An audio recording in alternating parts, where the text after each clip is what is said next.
Esse é o JR 15 Minutos, o podcast da Record que aprofunda as notícias que mais mexem com a sua vida.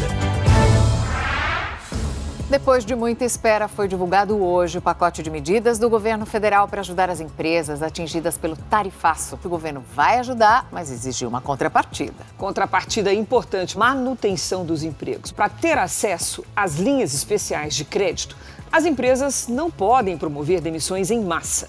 A medida provisória, chamada de Brasil Soberano, apresenta um plano de 30 bilhões de reais em auxílios aos setores prejudicados pelas tarifas impostas pelos Estados Unidos. Bom, depois do tarifaço, tá aí o pacotaço, né? Vamos explicar melhor o que esses 30 bilhões de reais anunciados pelo governo federal no pacote Brasil Soberano podem fazer, né? Essas medidas por esses setores, todos alcançados pela tarifa norte-americana. Aqui no 15 Minutos de hoje, Joelson Sampaio é professor da Escola de Economia da Fundação Getúlio Vargas. Professor, muito bem-vindo. Muito obrigado. Bom, professor, o pacote Brasil Soberano foi anunciado como resposta emergencial ao tarifaço norte-americano. Ele combina crédito subsidiado, adiamento de impostos, compras públicas de produtos perecíveis que seriam exportados e faz um pedido em contrapartida. Setores envolvidos, não demitam. Na sua avaliação, é possível segurar demissões? Essas ações atacam de fato a raiz do problema ou funcionam mais como um alívio momentâneo? É uma excelente pergunta. No final do dia você ainda vai ter, né? Nós teremos impactos negativos desse tarifaço.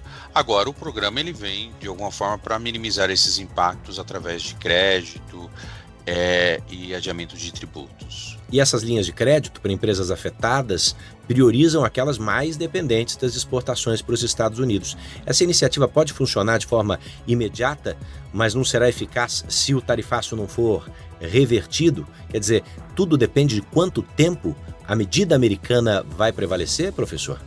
Exato. O governo brasileiro vai precisar avançar nas negociações para o cenário de volta ao que nós tínhamos antes do tarifaço para essas empresas.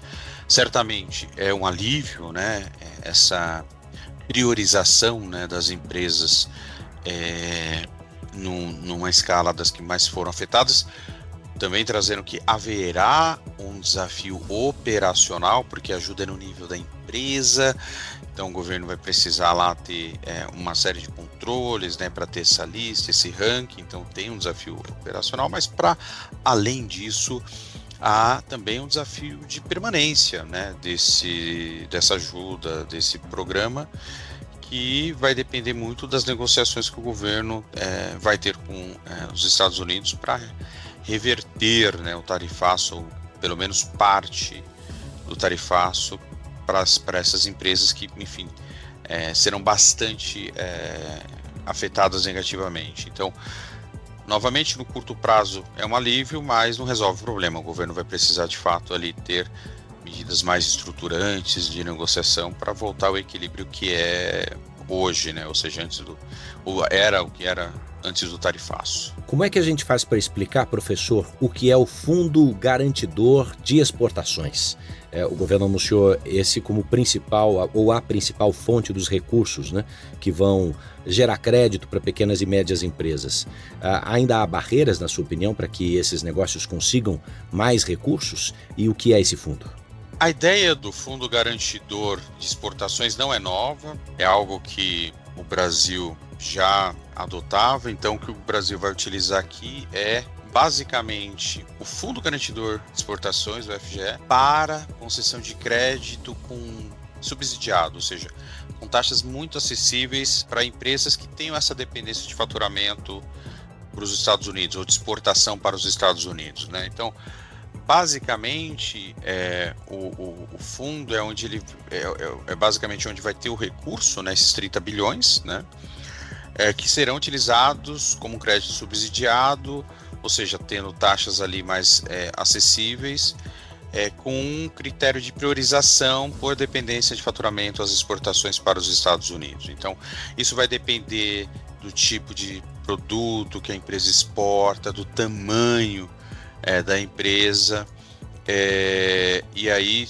certamente a partir desses critérios, você vai ter ali uma hierarquização das empresas que mais precisam e ter ali os condicionantes também, como você já colocou, que esse recurso do Fundo Garantidor de Exportação, ele tem um condicionante de manutenção do número de empregos por parte dessas empresas. Mas quem é que injeta dinheiro no Fundo Garantidor? É o governo a partir do orçamento? Como é que o senhor faria a comparação entre o Fundo Garantidor de Exportações e o Fundo Garantidor de Investimentos que a gente conhece hoje quando você coloca dinheiro num banco ou num determinado ativo do mercado, até tantos R$1.000 o Fundo Garantidor devolve caso o banco quebre ou haja algum problema maior. Que fundo é esse? O Fundo Garantidor de Crédito, ele tem a finalidade de promover a estabilidade do sistema financeiro, que é proteger o pequeno investidor em relação à quebra de bancos, instituições financeiras que podem afetá-lo. Então ele tem uma finalidade mais de risco para evitar perdas, né, trazendo proteção para o pequeno investidor. Já o garantidor de exportações, ele é voltado para a linha de financiamento às exportações, trazendo ali linhas subsidiadas para aumentar a competitividade das empresas brasileiras no mercado internacional, no comércio internacional, e nesse caso aqui trazendo proteção, né, também para as empresas no sentido de reduzir os impactos negativos do tarifaço para essas empresas. E o acesso ao pacote está condicionado, como eu disse no início, à manutenção de empregos, mesmo em setores com queda brusca de receita, e a gente está vendo alguns sofrendo efetivamente. Até que ponto essa exigência é realista, é sustentável para as empresas, professor? E a partir do momento que a empresa não consegue segurar e faz demissões, ela está desamparada? Vai ter um desafio aqui prático para o governo, que é como ele vai lidar com esses casos mais excepcionais, que são empresas que, por mais que elas façam esforços ali e o governo tente ajudar, muitas vezes para essas empresas sobreviverem, elas vão precisar fazer corte de pessoal. Então, primeiro que tem um desafio de fiscalização e outro que tem um desafio prático mesmo, que claro que algumas empresas não vão conseguir manter o nível de emprego que elas tinham antes do tarifaço. O governo tem, professor Gelson, buscado ampliar mercados alternativos, né? Negociando com países como Índia, como Rússia, como China. Vimos contatos diretos do presidente brasileiro com cada um desses países nos últimos dias e semanas. Apostar nessa diversificação é mais eficaz do que aguardar o fim das tarifas americanas, na sua opinião? É um bom ponto. Quando nós avaliamos, eu acho que a busca por diversificação, novos mercados, faz sentido no cenário de curto prazo, até porque você tem uma certa rigidez ali para você mudar a sua produção. Então, por exemplo, no caso da carne, né, o Brasil ele exporta para os Estados Unidos um tipo de gado que é diferente do gado exportado para a China. Então, não dá para simplesmente ele trocar essa exportação de gado, né, para os Estados Unidos para a China. Então leva-se um tempo até isso ser feito, o que vai demandar do Brasil esforço de abrir novos mercados que podem ali receber esse produto. Nesse contexto de negociação, é importante trazer aqui um destaque que o tarifaço, né, que foi colocado pelos Estados Unidos é um perde-perde no final do dia. É ruim para o Brasil, é ruim para os Estados Unidos também. Agora eu queria falar sobre o custo fiscal disso, né? Segundo o governo é de 9 bilhões de reais e o governo já fez um pedido para que isso fique fora da meta fiscal, para que esse gasto esteja fora da meta. Essa decisão, professor, ela pode comprometer a credibilidade das contas públicas para um patamar ainda superior ao que já existe? É justificável diante da crise ou não? Essa solicitação, no final do dia, o resultado está dado, né? Ou seja, é um resultado fiscal mais deteriorado, né? Então, pode ficar fora para fins de meta, mas ele vai ficar registrado para fins de contabilização desse gasto. Isso é inevitável. E certamente essa medida, mesmo ficando fora da meta, vai ter impactos em termos fiscais negativos. Bom, toda vez que a gente fala sobre tarifaço, né, sobre essa retaliação comercial, até onde tudo indica de viés político, a gente percebe uma necessidade de voltar à mesa para negociar. Mas a negociação, pelo menos entre chefes de Estado, não existiu. Bem diferente dos anúncios feitos pelo governo americano em relação ao Japão, em relação à Índia, à Indonésia. Aqui as conversas são diplomáticas e quase sempre curtas. Para onde vamos? Essa é a grande pergunta. As medidas garantidoras do governo já vão entrar em vigor, negociação não há, as exigências americanas parecem estar além do alcance do executivo brasileiro. Que caminho o senhor desenha para os próximos 6 meses, professor? É um desafio bastante significativo, né? Um cenário com muitos desafios, como você mesmo já antecipou.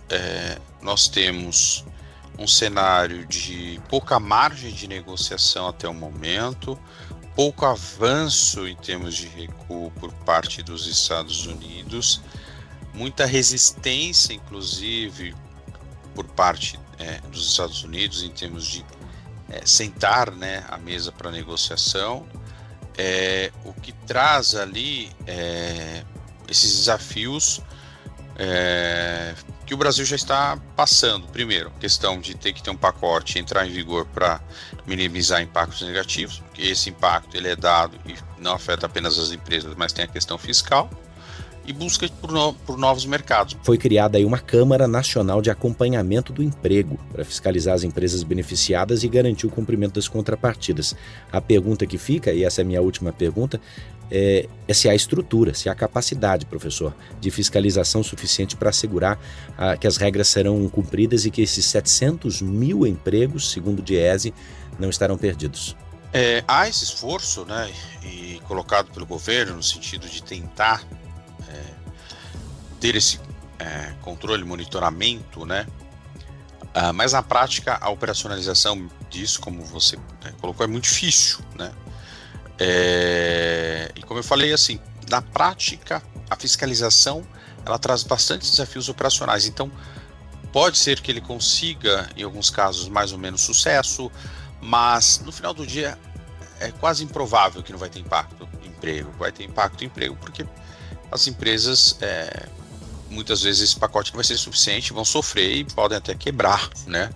Então, talvez não tenha tantos impactos naquelas empresas que o pacote ajude mais ali, consiga ali reverter esse resultado negativo, ou ela consiga abrir um novo mercado no curto prazo, reverter esses resultados negativos, mas não é o caso e não será de todas as empresas. Certamente, muitas empresas serão negativamente afetadas e terão impacto, sim, no mercado de trabalho. De toda forma, a análise aqui é de que nós veremos perdas a curtíssimo e a médio prazo. A negociação continua sendo primordial, mas muitos analistas têm visto um impacto favorável na inflação brasileira em 2025. A gente viu aí dólar baixando, bolsa subindo. Me dá um desenho, por favor, do que essas medidas causam ao mercado e como isso interfere positivamente na vida de todos nós, mesmo nós que não estamos exportando para os Estados Unidos e nem dependendo dessas exportações.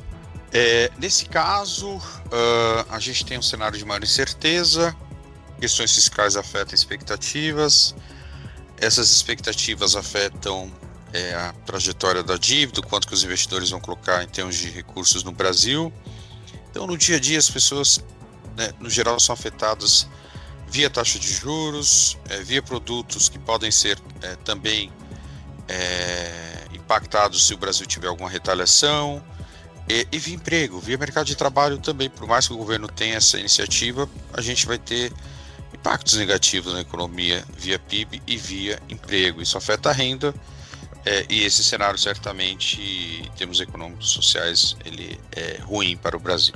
Professor, agradeço imensamente a sua participação aqui no JR 15 Minutos. Essa é a edição 1235 do nosso podcast e eu conversei com o Joelson Sampaio, que é professor da Escola de Economia da Fundação Getúlio Vargas. Obrigado, professor. Muito obrigado, até uma próxima.